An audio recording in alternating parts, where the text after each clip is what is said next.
Welcome, dear listeners, to the Speak and Flow podcast, where we dive into unique experiences to help you and your team achieve maximum potential and flow, even when the stakes are high. Today, I have an amazing, caring, I already sense the care that he has.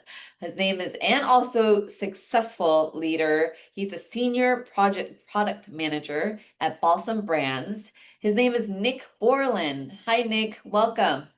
Hi, thanks for having me. Thank you so much for your time and also sharing your amazing story today.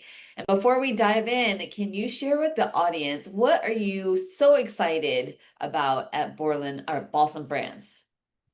Well, it's a company that's really unique. It's called an evergreen company, which basically means we don't have outside investors. It's wholly owned inside, and that allows us to do more of what's right for our customers and for the business as a whole instead of being beholden to what stakeholders want to do. A lot of times businesses have to sacrifice on quality for that. So that's not something that we have to deal with. And actually, one of our values is to share joy. So that's something I really resonated with. I love being able to bring a little bit more happiness around the world just through our products and things. So we do artificial Christmas trees, just like really high end artificial Christmas trees. And so Christmas is something that's very joyful for people in general. And so we get to be part of that. And that's something that I've always loved about being part of Balsam. It's been a very great company. And also, wonderful as I've gone on this journey that we're going to talk about here in a little bit. They've been very supportive through all of that. So it's a good place to be. Yeah. Oh my gosh, to have that wonderful value of joy and spreading joy. It sounds like an amazing company firm. And also, like you said, yeah, not having the outside investors' opinions, you do what you want to do. And you're a senior product manager there now. Yeah, You've rised up the ranks, you've elevated and made some progress there. And so, congratulations. thank you. Can you share with the audience what it was like before that, before your success? Yeah, well, it's been a long journey. I think growing up, I always knew that I was a little bit different, but we didn't have a word for it. And as I've gone through the years, I've come to realize there is something I need to investigate what it is, right? So I've come to be diagnosed with autism spectrum disorder, which just a few years ago, as a matter of fact, about 2 years ago. Oh, And so wow. through my career, there were a lot of ups and downs. And there was a point in my career where I was actually dismissed from a role. This is probably about 15 years ago. And it was a misunderstanding, largely in part as I look back, due to this condition that I have of being autistic. And when that happened, I was told, well, maybe you should just be in a role where you shouldn't work with other people and you can just be kind of a lone ranger and do analysis. We'll hide you in a corner or something like that. And that was very devastating to hear because I've always really cared a lot about people and wanted to work with people. But this condition that I've had has always been something that I've struggled with, and it causes me to maybe not always have the same social boundaries or understandings about how people perceive things as what comes normally to most people. So it's always been kind of a struggle. And when that happened, I thought at the time, wow, this is really career ending. I felt very devastated.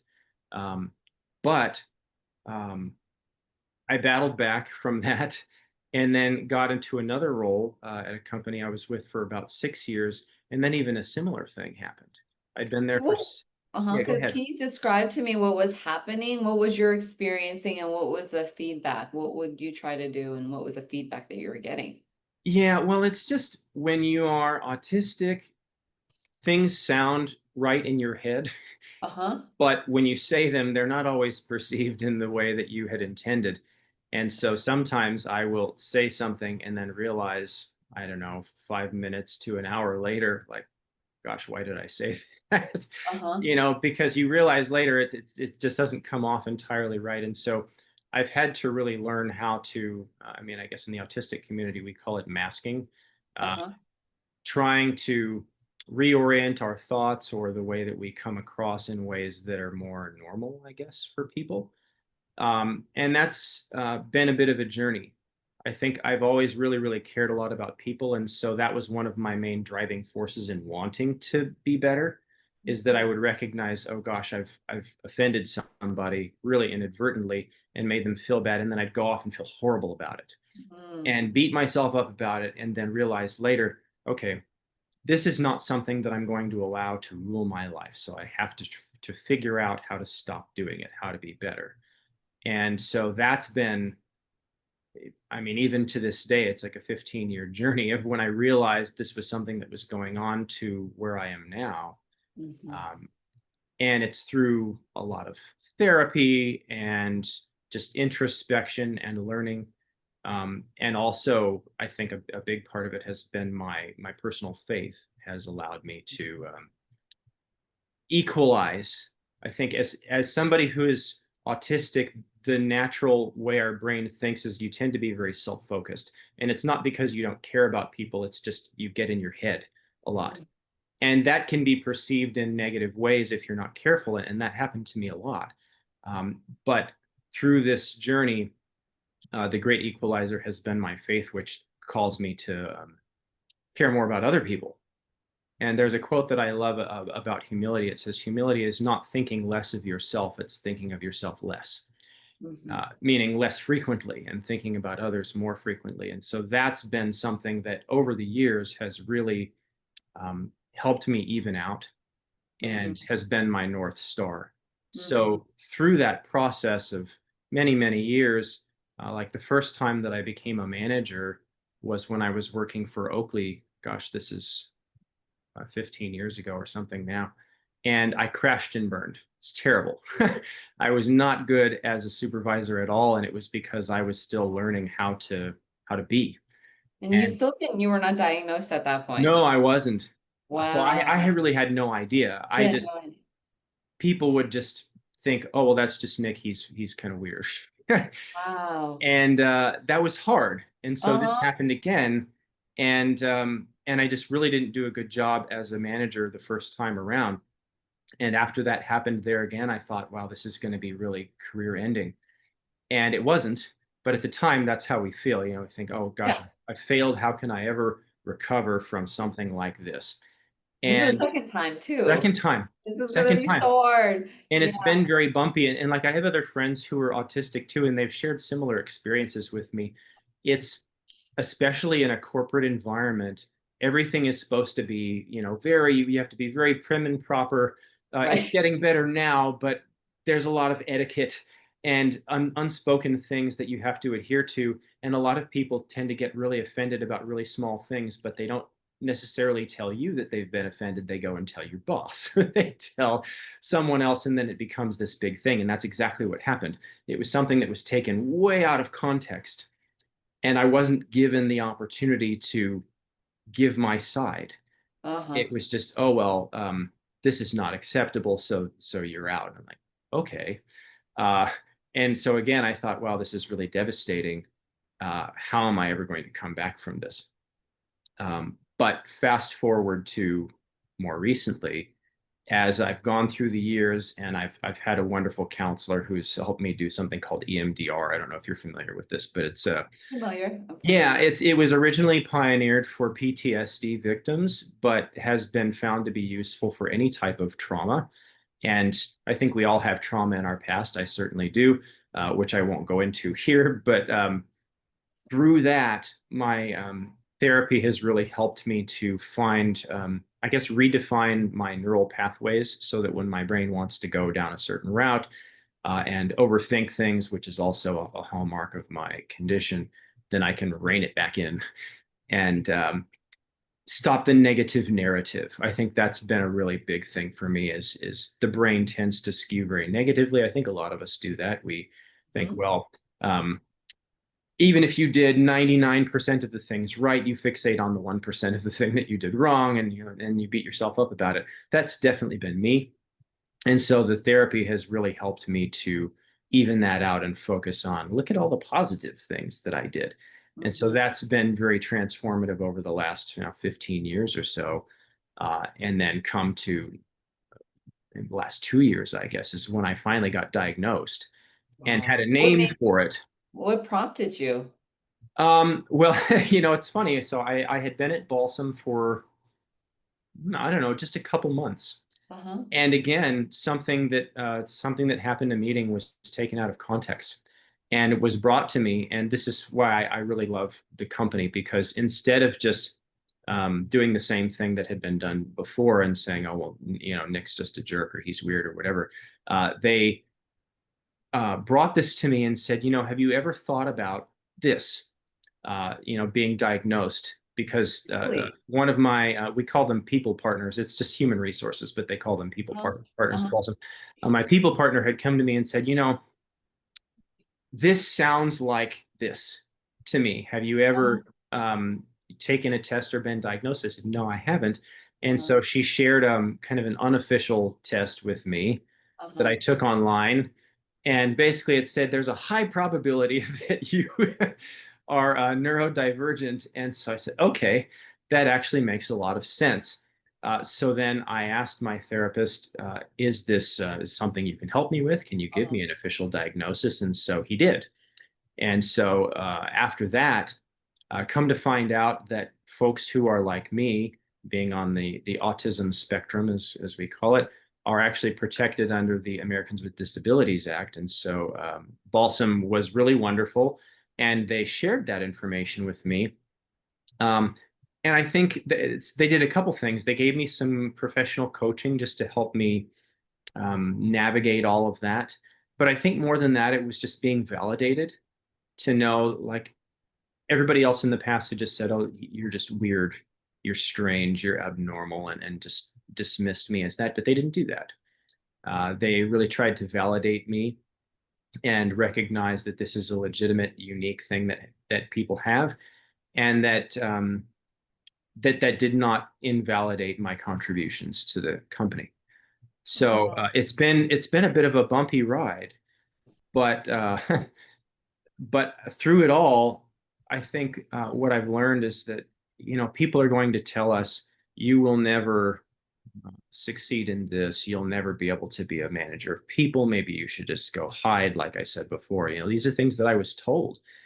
And fast forward to now, I found it's really not true. It's just been more of understanding who I am and how to manage that and how to better interact with other people. So it's been quite a journey, but I think I'm stronger for it. Wow, what a inspiring story. You definitely are stronger for it. And I'm so thankful for the people at Balsam to, yes, to be there for you, to have that conversation. I mean, just to, yeah, ask you to even think about it and to find out on the other side, all the dots aren't making sense now. Yes. And so kudos for you to continue to, yeah, even though people are saying these terrible things about you or just things that were not true, maybe that's just what they thought would help, but it just was not helpful. But you Yeah. continued, you continued down, continue to pick yourself up, found your way to an amazing company that will support you. And yeah, I continue to even help you to use this probably as your strong point. You I mean, they could leverage you so much more now because Yeah. you have different strengths Yeah. and then to be able to capitalize on that, that's awesome. Yeah. Yeah. So now let's talk about the positive. So Yes. the thing I think I want to share most with everybody, especially people who are of this persuasion, there's lots of different flavors of autism and they all present in different ways. But what I want to share with people is I've learned to look at it as a strength, like you said, strength, not a weakness, because our brains think just differently. Doesn't Yeah. mean that it's wrong, but it thinks differently. And so people on my team have said things like, how in the world do you keep track of all of the things? I mean, so I manage uh, four teams of doing multiple different things at Balsam, and it's all technology based, but they all are in sort of different work streams. So it's like a marketing work stream. There's a data analytics work stream, and like a more like a core company data backend stream, and customer service. So those are all things that I oversee. And with that, there's just a lot of things to keep track of. And I have, like I said, multiple teams of folks under me, and I've got to manage what they're doing and try and give guidance and leadership, but I'm also managing my own initiatives and things to stay connected. It's a lot. And Mm. people will say, how in the world do you keep track of all this? And I say, well, in this case, autism is sort of my superpower because my brain works this way, it just makes it easier for me to keep track of things. I'm ultra detailed, as most of us in this persuasion are. We're very detailed, and um, I don't know. It's just how my brain works, and I try not to look at it as I'm better or worse than anybody. I'm just different.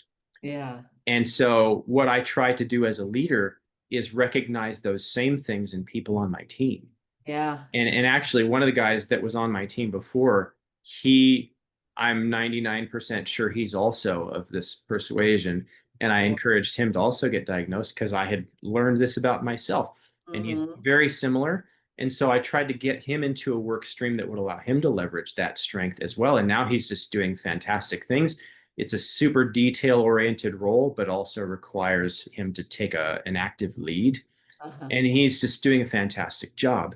And so I love that, getting to just examine who are all the people that we have, and we're not all the same, Right. but what are the individual strengths that everybody has. Mm. And I think that all started with me recognizing what those were in myself. Say, Right. okay, what are my strengths? And so this is my autistic superpower, is being super neurotic, I guess, and ultra detailed, but Yes. it allows me to do things that might be harder for, I guess you'd call them neurotypical folks, Yeah. uh, because it's just the way my brain works. And so Yeah. I've come to use that as a benefit, as a strength Hmm. instead of a weakness. That's been really a wonderful thing for me. Oh my gosh. And the team also said that you are one of the best managers that they've ever had. Yeah, they really they knocked my socks off the other day. They had a meeting, and they just organized this on their own, and they said, let's all get together and just say a few things that we have learned or that we appreciate about Nick. And I'm like, wow. I mean, I don't know that a lot of people get to have that, but my team all got on there, and they probably made me almost cry a few times because they were just very, very kind and said things like that, like, the best manager I've ever had. I manage a lot of software engineers, right? And normally they're very quiet Yeah. and reserved and not willing to share, certainly not feelings about things. But one of Yeah. my guys said, when he's talking with his friends about their managers and the struggles that they have with their managers, he says, whenever that's happening, I talk about you and how great you are. And I thought, wow, I don't know what to say to that. That's just such a wonderful thing, but it's also such a transformation from earlier in my career with all these things that I struggled with, of trying to figure out how to interact with people and especially how to lead. And the first time that I did that did not succeed. And so to be able to come back, um, and turning this weakness into a strength and then have people say those kinds of things about me has just been such a blessing. Oh, it makes me want to cry. Like, I love that. I can't imagine had you listened and believed that person and been in the hole in your cave just alone. Oh my gosh. Yeah. That could have happened had you given up.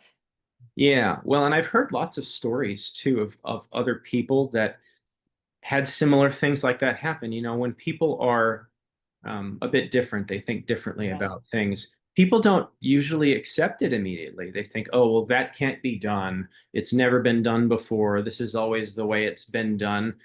But I think having people who think in different perspectives in different ways is what gives us strength. I mean, think about if someone had told Jeff Bezos, well, nobody wants to buy books online. In fact, I Yeah. think he did have a lot of people say that. Nobody wants to do this. Who's ever going to do that? Had he listened to them, Uh-huh. how different would the world be Right. today? Right. We wouldn't have the wonderful convenience of Amazon.com or anything. And that's just one thing. There are so many examples of this. And Right. it's people who think differently. And I think for ourselves, people who think differently, learning to embrace the difference and saying, no, I'm not as the same as everybody else, but that's okay. So how, yeah, I'm curious, the masking. So how do you, so you still think different, but Oh yeah. how do you translate it or mask it or whatever to so that it you think different and also it resonates with people? How do you Yeah, it's been a journey over many, many years. I think now I just have a very quick translation engine in my head, I guess, where Mhm. it comes in here and I think, okay, no, I have to say it this way, and it just happens very instantaneously. And so most people, when they talk to me now, have no idea that I am autistic unless I actually tell them, Uh-huh. because I've just gotten very good at it, Uh-huh. I think. Um, but before it was really just learning that I can take a moment Uh-huh. and pause, and that's okay. In fact, I have a post-it note next to my laptop on my desk that says, you don't have to respond right away. You can take a minute, because it's been something very important for me to remember. One of the hallmarks of autism is that if you make plans for something and then things go awry, which in my line of work, they often do. Mhm. We make plans and then the plans get torpedoed and we have to pivot. That can be very frustrating. And so in those moments, we take a deep breath and I look at my post-it note. I Mhm. say, okay, I don't have to respond to this right now. It's okay to take a moment. And so sometimes I do. Sometimes I'll take it away from the meeting and say, let me take this away and come back. And that allows me the time that I need. And that's absolutely okay. And it's also okay to say you're not sure. That's another thing that I've learned. So those things, I do those things when necessary, but on the whole, it's just been my translation engine, I guess, in my head has come about where I've just learned, think about it like sort of taking mental notes about how people respond positively or negatively to things. And Mm, so over a lot of time, I've logged all this stuff away got it. and then learned, okay, when I do this, people don't really like it. When I Got do it. this, people do. And there's actually a really wonderful book called The Journal of Best Practices, which is actually written by a man who is also on the spectrum. And it was about him learning how to be a better husband, actually. And so he was doing this. He was actually physically writing notes and putting them in a drawer. And this was his journal of best practices, right? And learning, when I say this thing to my wife, she really doesn't like it. Or when I do this thing, she really doesn't like it. When I do this other thing, she responds positively. And so he was literally writing these things down. I haven't gone to that length, but I just file them away in my mind. And so when situations come up, say, okay, I've gone through this before. Right. This is how I should respond when this happens. Or even being proactive about things like beginning meetings and just doing simple things like asking how everybody is. Or Mhm. if someone on my team has said something like, their mother was ill, or someone had passed, or something hard happened in their family, I follow up and I ask them how they are. And I really do care. I mean, I genuinely do care, but I log these mental notes away to just show that I care, because being autistic is, it's not always the first thing that comes to your mind. So I make a mental list of, okay, I need to make sure that um, I show that I care to everybody on my team so that they know, and it's not just this unspoken thing that they have to assume that I care, but I show them. And Mhm. over time, they've really come to see, yes, Nick really does care about us. And so then they also care about me. And then it creates this environment where everybody has felt cared for, they felt welcome. And they've Mhm. also, some of my team members have told me that they feel like I've created an environment that allows them to fail upward, Yeah. where they can experiment, they can try something new. And if it doesn't work out, that's okay, because Mhm. they feel safe, and they also feel like that I'm actually concerned about their personal growth Mhm. and helping them achieve what they want in their career and helping them realize their Mhm. strengths, instead of just, we got to get the work done. We got to get the work done. It's so Yeah. it's more familial. And they've said things like that to me, like, okay, yeah, this is the environment that we want to foster. We want everybody to feel comfortable and confident, because that's when they do their best work. I Really. love it. Hmm. Yeah, to fail upward. I love Yeah. that. Every failure, you can go upward. Yeah. There's possibility there as long as like you have someone, a leader like you, who will facilitate the safe environment to continue to expand upward, even in the midst of failure, because that's what you did, and you know you're Exactly. stronger because of that. Exactly. Oh my gosh. I love that, Nick. That was so amazing. I just really, really am inspired by that story. And I mean, even from the beginning, when I first met you, just debrief before the recording, I just genuinely felt your care. So I'm so glad that you do Good. continue to take the mental note. It's a lot for you to make sure that people care, know that you care. It sounds like you're doing, I want them to know, and I'm glad that it's all reciprocating. Yeah. I'm so glad. So thank you so much. And I want to just close with one more question. Yeah. What is that one leadership golden takeaway that you want the audience to remember? Well, never let anybody else define your future. Yeah. Because had I listened to a lot of these people that said, you will never be a leader, you'll never interact normally with people, my life would have been very different. Mhm. And I didn't let them define those things for me. And so, what I want to say to everybody, whether you're on the spectrum or you're not, Mhm. just because someone says something doesn't make it true. So, if someone says you will never fill in the blank, that doesn't make it true. I take those things and look at them as a challenge. Mhm. And so I think for me, I always really wanted to be a leader. I wanted to be a mentor of other people. And so even though I didn't succeed at first, I didn't give up. And because I didn't give up, I actually managed to achieve what I wanted. And to go from being really just not a very good leader to having people say the things that they've said about me and led a successful team. And we've just accomplished so many wonderful things at Balsam and elsewhere throughout my career. If I had listened to those things, my life would have been very different. And so I just want to encourage everybody that just because somebody says something doesn't make it true. And if you put your mind to something and you say, I have this struggle, but I really want to overcome it and I want to be a leader or I want to be whatever it is, you absolutely can.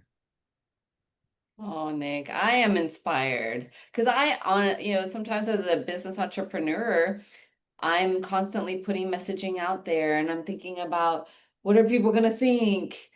Is it going to sound weird? And so what your guidance in terms of test it out, like see if they like it or see if they don't. Yeah. Be different. It's okay. We're not meant to be like everybody else. Yeah, And exactly. don't let other people define you. I think those are all so key, important messages for anyone to hear. And so thank you so much for sharing your inspiring story. I know it's vulnerable, but I know that it's also going to help so many people. I'm so glad. Thank you, Nick. Thank you. Okay, audience, thank you so much for being here. I trust that you got your golden takeaway to implement today, and I just send you the best. And remember, anytime you have a chance to communicate, you're also connecting and inspiring others. Until next time, I am your sister in flow. Much love. Bye bye. Thanks for joining the conversation today. Are you curious on how you measure up with your ability to speak in flow?